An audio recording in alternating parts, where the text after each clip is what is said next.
Hello, my name is Scott Taylor, and I'm a technical fellow at GigaIO, and I evangelize our PCI non-transparent bridging technology. Today we're going to talk about constructing computationally efficient distributed GPU appliances in a PCI Express-based network. It's a mouthful. First, a bit about our company. We were established in 2016. We're headquartered in Carlsbad, California, right next to the surf. We have a dedicated team of HPC experts here in the Southern California area, a strong patent position. We're well funded. We're in the middle of our Series B, so if you got checkbooks and want to make a killing, go ahead and come up and talk to me.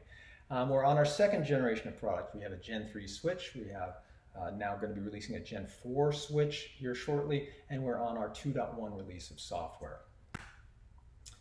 And what we've noticed with our technology, with our customers, the people we're talking to, is that the interest in GPU is exploding. That's probably not nobody in this room, but it's bound and constrained by the legacy hyperconverged scale-out architecture of data centers. And you've heard this probably before, and it's been something that people have been trying to get to, which is composable disaggregated infrastructure. Hey, I want to take just the right amount of CPU, just the right amount of memory, and just the right amount of I/O, and build my own hyperconverged server out of disaggregated components, and then I want to scale that out across the data center. And that's what this slide is showing us here. And that's what we're able to do with FabreX. So in particular, when we say composable disaggregated infrastructure, this is literally what it means. You have a switch in the middle, you have I/O devices in an enclosure down below, that's a JBOG, just a bunch of GPUs, and above are application servers. We see the application server on the left has a PCI tree, the blue tree, and the server on the right has a PCI tree with a yellow, that's the yellow PCI tree. When you're using non-transparent bridging, it allows these two PCI trees, in the sense in fact the CPUs and devices on the yellow and the blue PCI domains, to communicate with each other. So we refer to this as non-transparent bridging. It's well understood in the industry, and allows hosts to share memory and to send interrupts. In fact, allows devices and hosts, or devices and devices, to share memory, PCI address space, and MSIs. So on top of that, you can build host-to-host communication like TCP/IP and MPI. NVMe-oF is another thing that you can do with non-transparent bridging, and as we'll see here in this presentation, you can do GPU direct RDMA as well. The second configuration that we'll look at to demonstrate composability and then to get into the nuts and bolts of GDR and performance of the various configurations, what we've done at this point is moved one of the JBOGs to the yellow PCI tree. So we have two servers with 4 GPUs each, and those two servers, the 4 GPUs in each server, can talk to the other 4, the remote 4, using PCI non-transparent bridging, using the GPU direct RDMA implementation that we have. So let's take a look at the path. So PCI Express has translation. The packets in PCI Express are called transport layer packets. And we're going to look at the path in a PCI topology. So again, we have host 1 on the left with 8 GPUs and 2 enclosures. And by default, PCI Express comes up with access control services enabled. And what this does is it does permissions checking, so that when one device wants to talk to another device, that communication can only happen if it's permissible. And the guy holding the permissions is the IOMMU. And that means that every TLP to and from a device has to go to the IOMMU for this ACS check. So what we would like to do is to disable ACS, to allow devices to communicate with each other in the most efficient manner possible, but we want to leave ACS enabled for other types of devices for the security and protection that they offer. But these are specific devices. We know what we're doing. We're going to disable the security, which is a little bit of raise an eyebrow to, but we're doing it because we need the performance, and we also understand what we're doing here. These devices are at the end on their own PCI subtree, and so it's something that we're going to trade off for performance. And so once you disable ACS on each of the downstream ports connected to the GPUs, and then the downstream ports connected to the JBOGs, the TLPs are able to transit these solid blue lines without having to take that penalty of the dashed blue line up to the host bridge. In the second configuration, we'll have a similar transmission, but we've added this green line. So each server has 4 GPUs. Those GPUs have ACS disabled on them, on the DSPs above them, and so they can communicate with each other. That's the solid blue and solid yellow lines in the GPU enclosures. But they can also move data between each other using the green dashed line. And what's of interest here is the transit actually goes into the host through the host bridge into memory. This is a side effect of CUDA.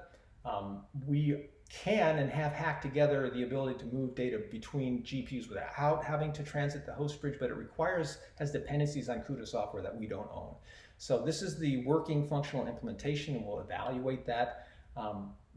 For frameworks like OpenCL and other types of open source projects, we can do a much more efficient implementation. And we'll cover that a little bit more when we look at the NVMe-oF solution briefly. And lastly, we'll take a look at a hyperconverged server. There's a typical dual socket server with a QPI in the middle and a little bit of a diverse PCI topology using PLX 8747 and 8733 fanouts. And we see that the two sides of the sockets are not exactly symmetrical in terms of their PCI topology. It's going to show up in our results. So we're going to get down and dirty here with the PCI TLP transits as they go through this non-transparent bridging. And what we have here is a server on the left connected to a switch, a server on the right connected to the same switch, and the server on the right, server 2, has exported a chunk of orange memory to the server on the left, server 1. That address mapping is communicated via network to server 1, and server 1 maps that orange chunk of memory in what's called an NT endpoint bar. The lower left-hand side, we see this gray NT endpoint bar. We see a lookup table translation there. And so let's look at a TLP write issued by the CPU on server 1 on the left-hand side.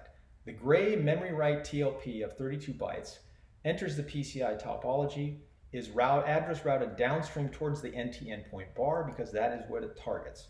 So it lands in a slice of the NT endpoint bar that causes the gray TLP, which is the gray address, to be translated to an orange address, which is actually an address on server 2's PCI domain. That orange TLP is then essentially thrown over to the PCI topology of server 2, where it is address routed, normal PCI rules, address routed towards its destination. In this case, the mapping is of memory, so the host bridge owns that mapping, so this address would be routed up to the host bridge and the write would land in memory, and that would complete the transaction. So this is the magic. The NT endpoint is this ability to map memory in remote servers or device memory, as well as generate MSI interrupts, and that gives us the communication primitives we need to get the job done. We'll take one last look at this intricate dance we do with address and translations. And in this case, we'll look at a TLP read. As most people know, when you do a read request, you need a completion with the data to tell you what the data is for the read. So on the left-hand side, again, we see a memread request coming in as gray.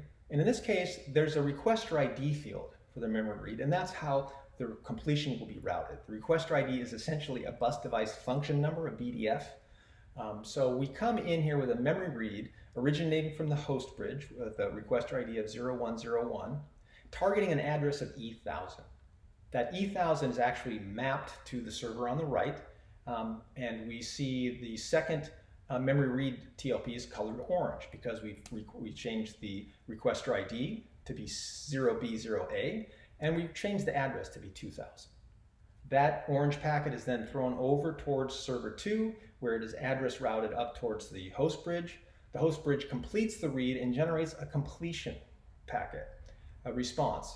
That completion has a requester ID and a completion ID. The second purple packet on the way back from the lower right to the left, we see the packet go through a translation and then be handed over to the switch on the left. And at that point, the completion is routed up to the host bridge on server 1, and that would return the data that he had requested. And that, in a nutshell, is the non-transparent magic that allows us to turn PCI trees into network switching fabrics. Last year, we discussed our NVMe-oF implementation, and we'll go over it here real quickly. So keep in mind, the host can map all of the targets any of the target's PCI address space that the target has exported. And similarly, the target can map the host. So we're looking at a typical implementation of NVMe-oF. And from the host perspective, he doesn't need a copy of the submission queue because he can map the submission queue from the target. Similarly, the target doesn't need the data buffer because he can map the data buffer from the host. Finally, the target doesn't need his copy of the completion queue. He can just map the completion queue on the host. And so we have a nice, efficient implementation of NVMe-oF. You stare at this long enough, you'll realize that we're using NVMe-oF and the infrastructure and the standard technology in Linux as a control plane to set this host and target up. But when you look at the guts of the data movement, this is NVMe. This is a device with a submission queue, a completion queue, and data buffers. And in fact, the NVMe drives on the right will read and write the data buffer directly from the host memory. And it will generate a completion queue directly to the host. And the host will put submission queues directly into the submission queue that's accessed by the NVMe drive. Very, very efficient and low overhead.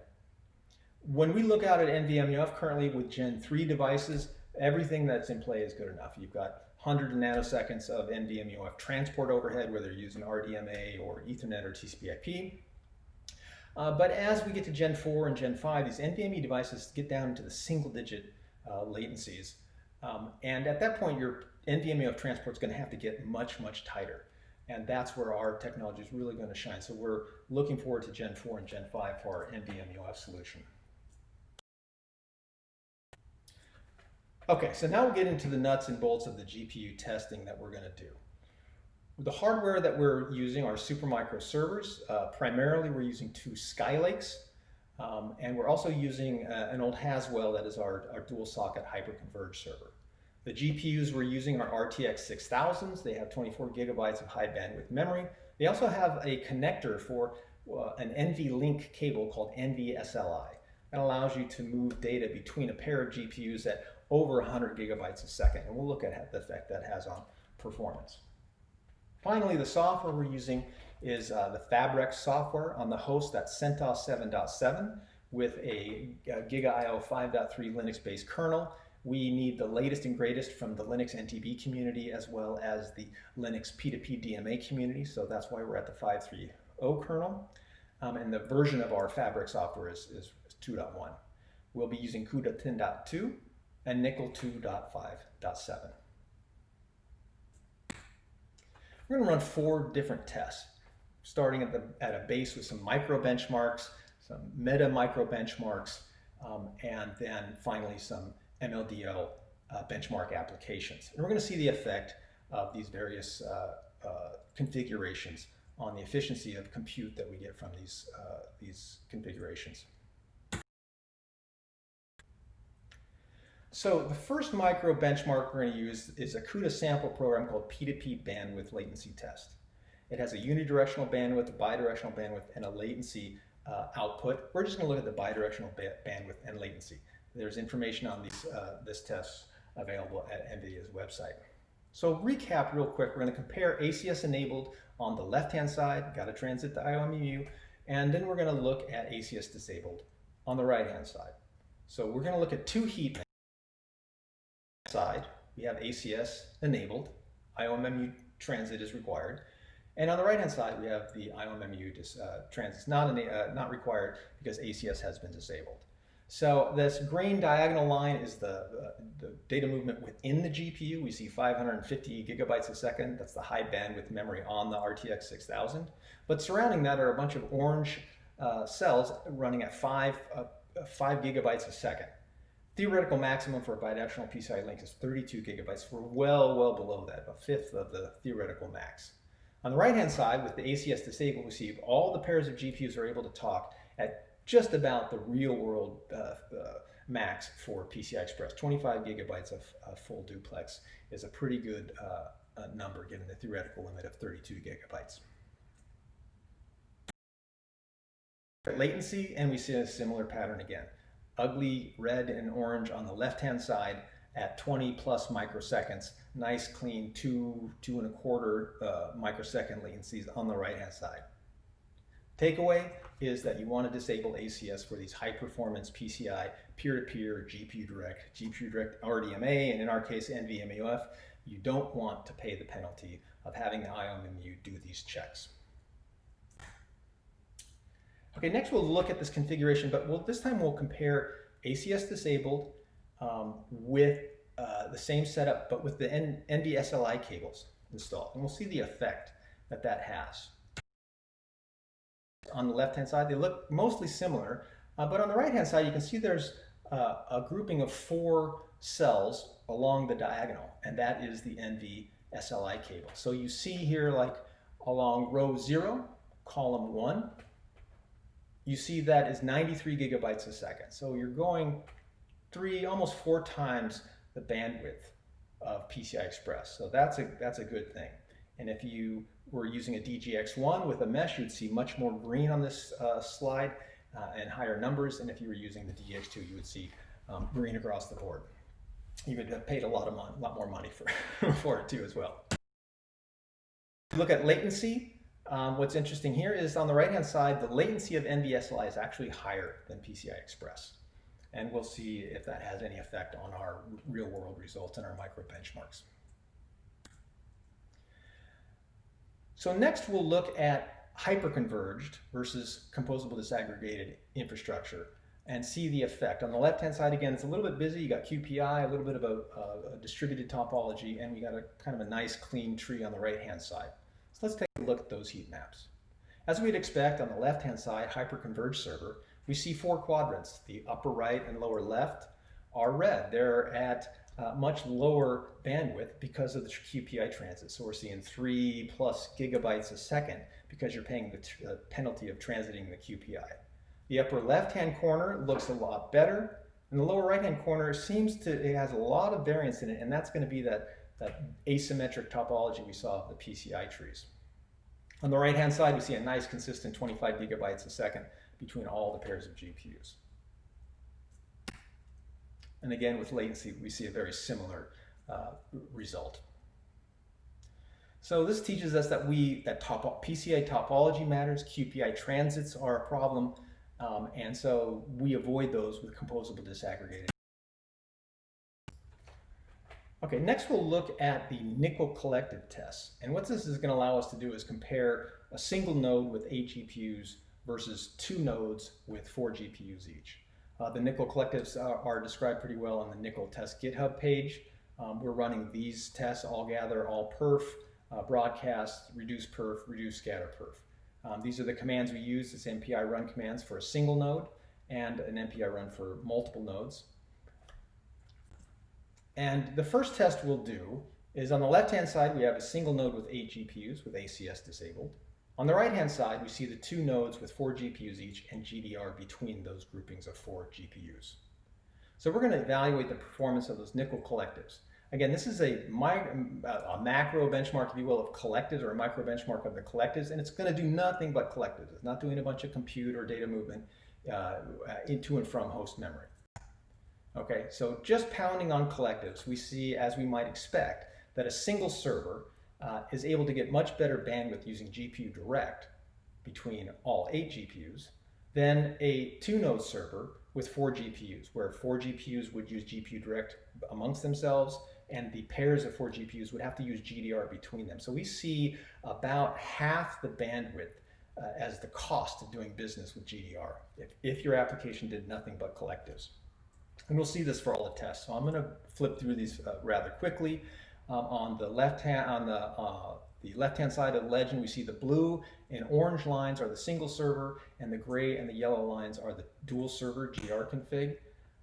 And again, we see the same thing for broadcast perf. The algorithm bandwidth and the bus bandwidth are the same in this case, and I won't go into the details of that. And same reduce perf and reduce scatter perf. So now let's run these benchmarks with the SLI cable and see what kind of an impact that extra bandwidth between pairs of GPUs has. And what we see here is, and looking at the legend, the lower left hand, we see the blue and the orange lines are the results with NV-SLI, and the gray and the yellow lines are results without NV-SLI. And in fact, we see the algorithm and bus bandwidth are identical. So we see the blue and orange lines above, and we see a slight decrease for the SLI cable. So essentially, there's no difference. There's no benefit to having SLI cables when you're using 8 GPUs. And we see this also with broadcast perf. Now, if you remember the slide, there's pairs of GPUs with the NV-SLI cable. So what happens if we run the test with just 2 GPUs, where the 2 GPUs have NV-SLI? Now we see the benefit. Again, the blue and orange lines are the NV-SLI, so we see the bus bandwidth of about 40 gigabytes and the algorithm bandwidth of about 90 gigabytes a second. Again, the difference, the meaning of those two things, you can go look it up on the nickel test. But the important part here is that on the right-hand side legend, we have the gray and the yellow. We're bound by PCI Express. We can't go faster than 32 gigabytes, so we see about 10 and 20 compared to 40 and 90. So here we note that if you were going to deploy an application on 2 GPUs, you'd prefer to deploy it on a pair that had NV-SLI. But if you're going to use 4 GPUs or 6 or 8, you're going to pay the price of the slowest link. So the collectives, the big takeaway here is that nickel collectives perform as fast as your slowest link. And everybody else has to wait because these are kind of broadcast. Everybody's at a barrier waiting for broadcast to be sent out and results to be everybody to check in before they move forward. So you're going to go only as fast as the slowest guy. That's the big takeaway here. Okay, next we'll jump into the MLDL application benchmarks. And again, we're using CUDA 10.2, we're using Nickel 2.5.7, and Horobod 0.19.5. There's the command for Horobod we use to run our models for single and dual nodes. And we're going to look at the ResNet 50, ResNet 101, and Inception 3 models. And so we vary our tests there along the bottom axis. We see one server with 2 GPUs in blue, 2 servers with 1 GPU in yellow, and again we do that for 4 and 2 and 8 and 4 in terms of single and dual server configurations. What's interesting here is the GDR numbers, the yellow numbers, are as good, if not a little bit better, than the blue lines. And that teaches us that ResNet 50 is not doing is not collective bound. It's not sitting there doing nothing but collectives waiting for everybody to check in. It is doing a whole bunch of compute and occasionally doing collectives. And in fact, GDR provides a little bit of relief in the sense that you take 8 GPUs, you split them across 2 servers, you have twice as much CPU, you have twice as much memory, the data set's cut in half, and the GPUs can compute a little bit more efficiently. And the penalty of GDR in terms of collectives doesn't show up in the results here. So it's interesting when you look at micro benchmarks and macro benchmarks, they give you a hint, an indication of the behavior of your network, but they don't necessarily tell you what your application is going to do. And that's what we're stepping up here with these application benchmarks. We see a similar result for ResNet 101, and again, we'll see a similar result for Inception 3. Now let's take a look at the same test with NV-SLI installed. And if you recall from the nickel tests, we saw a pretty good boost if we were just using 2 GPUs. So let's see what happens in our 2 GPU case with ResNet 50. And interestingly enough, we don't see much of a gain with NV-SLI. And that again teaches that ResNet 50 is not heavily using, or is not bound by the collective usage that it is involved in that application benchmark. So that completes my talk. I appreciate the opportunity to talk with you all, and I am now available to answer your questions. Thank you.